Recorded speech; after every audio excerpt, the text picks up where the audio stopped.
Mubarak for you is my prayer. May you keep ascending success. Stay Mubarak for you is my prayer. May you keep ascending success. Stay. Alhamdulillahi Rabbil Alameen. Wassalatu wassalamu ala Sayyidil Mursaleen. Amma ba'd.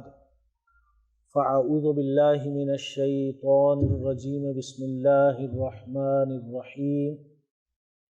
As-salatu wassalamu alayka ya Rasulallah. As-salatu wassalamu alayka ya Habiballah. As-salatu wassalamu alayka ya Nabiyallah. Wa ala alika wa ashabika ya Noorallah. Our beloved Nabi sallallahu alayhi wa sallam has stated that a person who sends 1,000 times daily durood or salutations or salawat upon me, he will not die till he sees his place in Jannah. Sallu ala al-Habib sallallahu ta'ala ala Muhammad sallallahu alayhi wa sallam. Salatam wa salaman alayka ya Sayyidi ya Rasulallah wa ala alika wa ashabika ya Habiballah. A'udhu billahi minash shaitanir rajeem. Yu'minuna bil ghaib. Sadaqallahu al-azim wa sadaqa rasuluhu an-nabiyyul kareemul ameen. Alhamdulillah, we are believers. We are believers because we possess the wealth of Iman.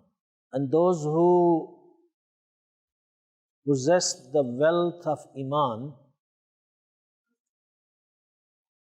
they believe in the unseen. They believe without seeing. This is the quality of believers which is mentioned in Quran Kareem. Alladhina yu'minuna bil ghaibi. Those who believe without seeing. They have Iman without seeing. This Iman which is being discussed is so important that if we take this Iman with us in the qabr, then paradise is guaranteed. And if we lose Iman, then no matter how much good deeds we have done in this dunya, they are equal to zero. Person will not find any good thing in his book of deeds if his Iman is gone. Jannat is not made for the disbelievers. You need to believe that very firmly. Jannat is made for the believers. You must stay a believer and die as a believer. You qualify to go to Jannat. So we need to understand what is Iman, which is so important. We always talk about Iman, but many of us do not understand properly what is Iman. Inshallah Azza wa Jal, in this pre-khutbah talk, I will try to explain my brothers about Iman and what is Iman and how important is Iman for us. The literal meaning of Iman is to provide peace.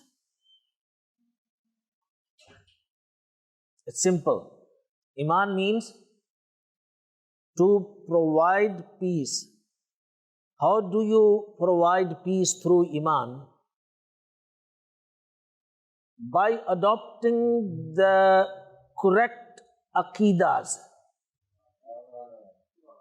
When you take all the correct aqidas which are proven through the mainstream teachings of Islam, you provide peace to yourself that you no more will go to Jahannam. Because Jahannam is a place of punishment. That's where people will be burnt. So now you took the right aqaid, right beliefs, and you became a mu'min.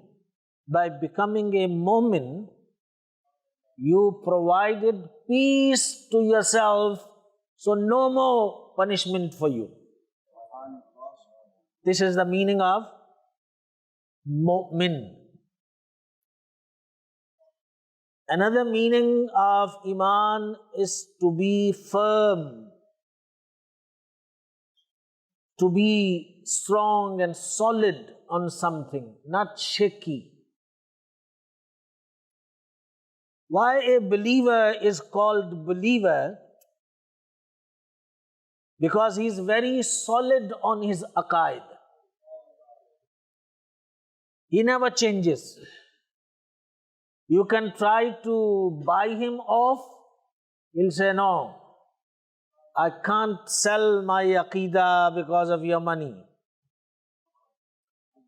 I can't sell my Islamic beliefs because of marriage.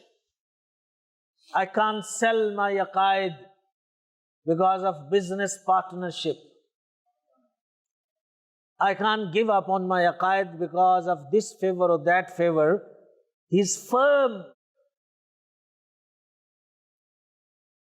And a kafir is never firm on his aqaid. So therefore you will find that hardly a Muslim turns away from Islam. Very seldom you will find that Muslim is leaving Islam, but you will find thousands of non-Muslims who are always coming into the fold of Islam. That's the difference, because Mu'min is firm on his aqaid and Kafir is never firm on his aqaid. This is the meaning of Iman. And according to Sharia, Iman is at-tasdeequ ma jaa bihir Rasul sallallahu alayhi wa sallam, to endorse and testify everything which Rasulullah sallallahu alayhi wa sallam has brought with him. That is Iman. If we know about something, that this is what our Nabi sallallahu alayhi wa sallam gave us, or this is what is mentioned in the hadith of Rasulullah sallallahu alayhi wa sallam, that comes from Rasulullah sallallahu alayhi wa sallam, to accept that and to endorse that, that is called Iman. So that's the Shari'i definition of Iman. But the reality of Iman is the tasdeequm bil qalb. That is the testification of the heart. Iqrarum bil lisan, admitting from the tongue that I'm a Muslim, that is a condition to implement the laws of Sharia. For example, if he dies, then we know that he must be given the Muslim burial, he must be buried in Muslims, Qabristan, etc. This is now because he said, I'm a Muslim. But the real Islam is the testification of the heart.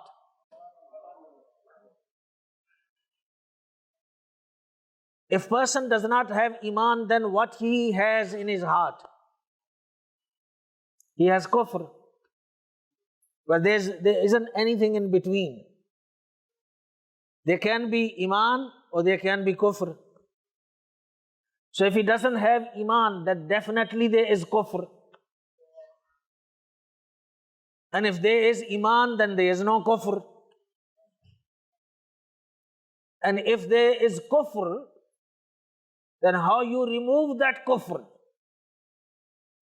You take that tasdeeq, that endorsement, that attestification right to the heart, not up to the mouth only. Because that's the medium of purification. So where the dirt is, the tool of purification must reach there. So if the dirt of kufr and shirk is in the heart, then the tool of purification, which is the endorsement of kalima, must reach the heart. Then only your heart becomes clean and pure and you become a Muslim. And as far as the amal is concerned, amal is namaz, roza, hajj, zakat. That is not the condition of Iman.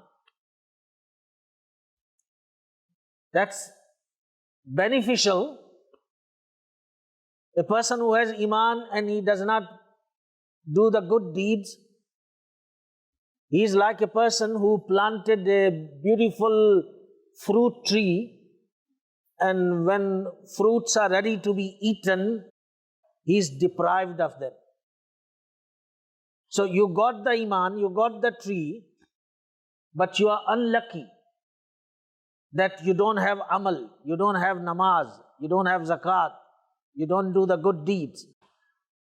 But this is not part of Iman. Amal is not part of Iman.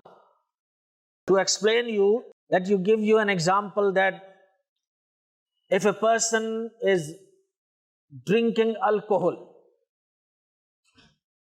he is a thief, he is an adulterer, or does other haram things, but his aqeedas are right, he is a believer. Sinner, but a believer. But on the other hand, there's a person who reads 5 times daily namaz, he gives charity.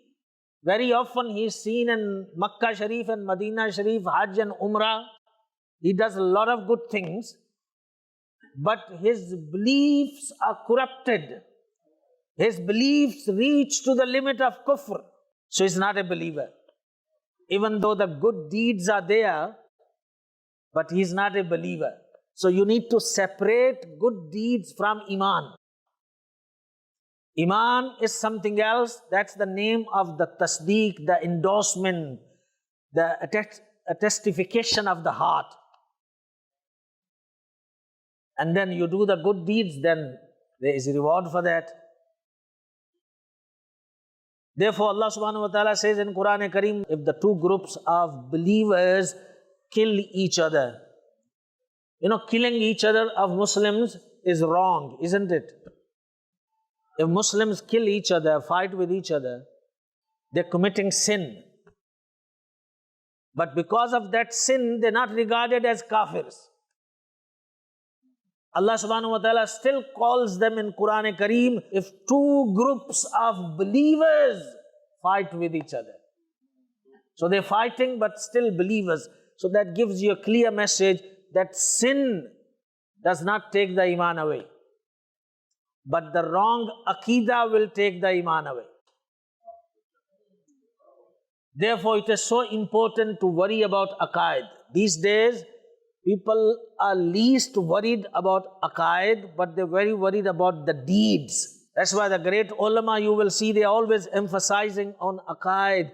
And wherever you see in the Quran, Allah subhanahu wa ta'ala talks about Iman first, then pious deeds. Alladhina amanu wa amilu salihati. Those who believe and do the good deeds. So what's the priority? Believe. And believe is what we talk about, adopting the right aqeedas. There is difference between Iman and Islam. There's a difference. Literally, there is difference. Islam means to show that you are a Muslim. You meet people, you say, Assalamu alaikum. You got beard, you're wearing topi, you are seen in the masjid. All that is the apparent side. So people can see you. Your Islam is being witnessed by people. So you are Muslim. And Iman is ghaib. Iman is something that's hidden. You can see Islam, but you cannot see Iman. Islam is zahir and Iman is hidden. So if a person reads his namaz, his name is Abdullah, he got beard, he got topi, he makes salam, you know him, that he's a Muslim. So he is Muslim. But there is no guarantee whether he is mu'min or not. All those munafiqeen at the time of Rasulullah sallallahu alaihi wasallam, they were known as Muslims. Abdullah bin Ubay was known as a Muslim. But they were not believers. So there is possibility that person can be Muslim, but not a believer. And there is possibility that person is believer and is not a Muslim.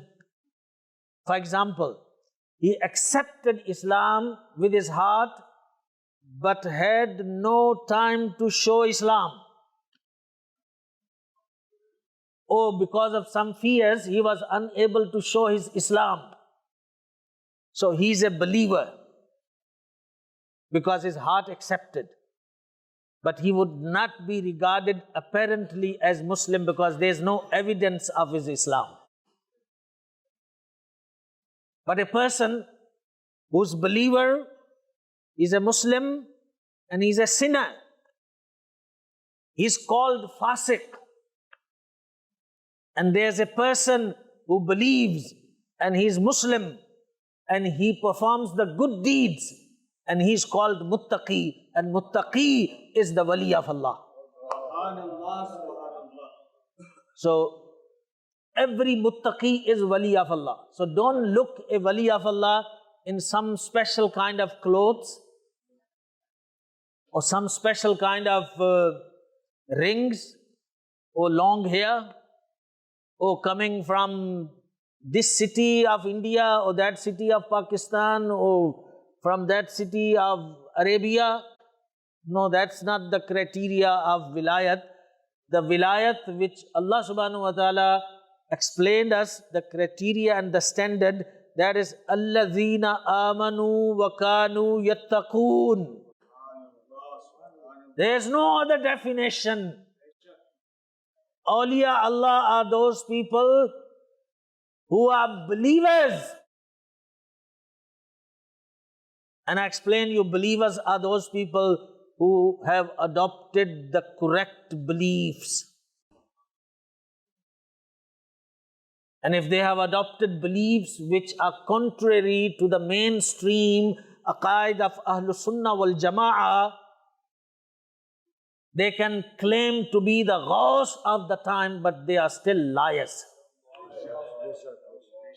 Because they are totally against the criteria of Quran. Alladhina amanu wa kanu yattaqoon, and they are muttaqis. Muttaqi person who fears Allah. Because of the fear of Allah, he cares about halal and haram. Because of the fear of Allah, he worries about jaiz and najaiz. Because of the fear of Allah, he stays away from unlawful things. And because of the fear of Allah, he always looks for the right and jaiz and lawful options. A believer who's always asking alim or mufti or imam, am I allowed to do this? Or am I not allowed to do this? He fears Allah. Otherwise, why he should be asking? There are a lot of Muslims that they do thousands of things in their lives, but they never ask from a scholar. And they make a lot of haram deals, najais deals in business.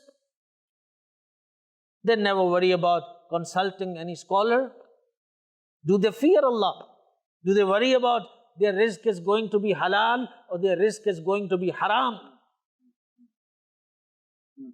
So those who fear Allah, whether they show karamat or they do not show karamat, they are awliya Allah. And awliya Allah are not only found in certain darbars or khanqahs. Awliya Allah are found in the marketplaces as well. The truthful businessman is a close friend of Allah. A close friend of Allah. If he is not wali of Allah, then tell me who's a wali of Allah. He's a businessman. He's sitting in the marketplaces, a place full of evils, evil-sightedness. Haram things are happening, haram deals are happening.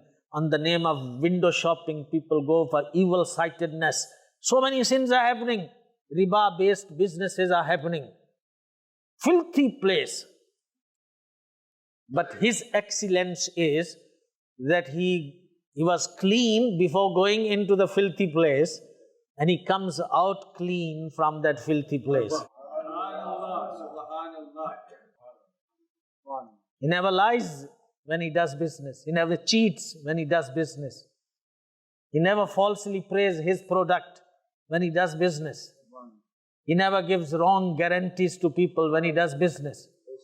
He controls his eyes, because in the marketplace you can't put there a board, only men allowed.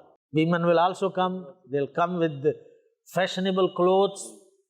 They're wearing clothes that part of their bodies are open. But that's your test as a Muslim businessman in the marketplace. How you control your eyes. So if you are truthful in your business, you are truthful to yourself, you are truthful to Shariat, you are truthful to your Lord, Allah subhanahu wa ta'ala, you are a close friend of Allah. So our deen is not only for certain fraternity and community.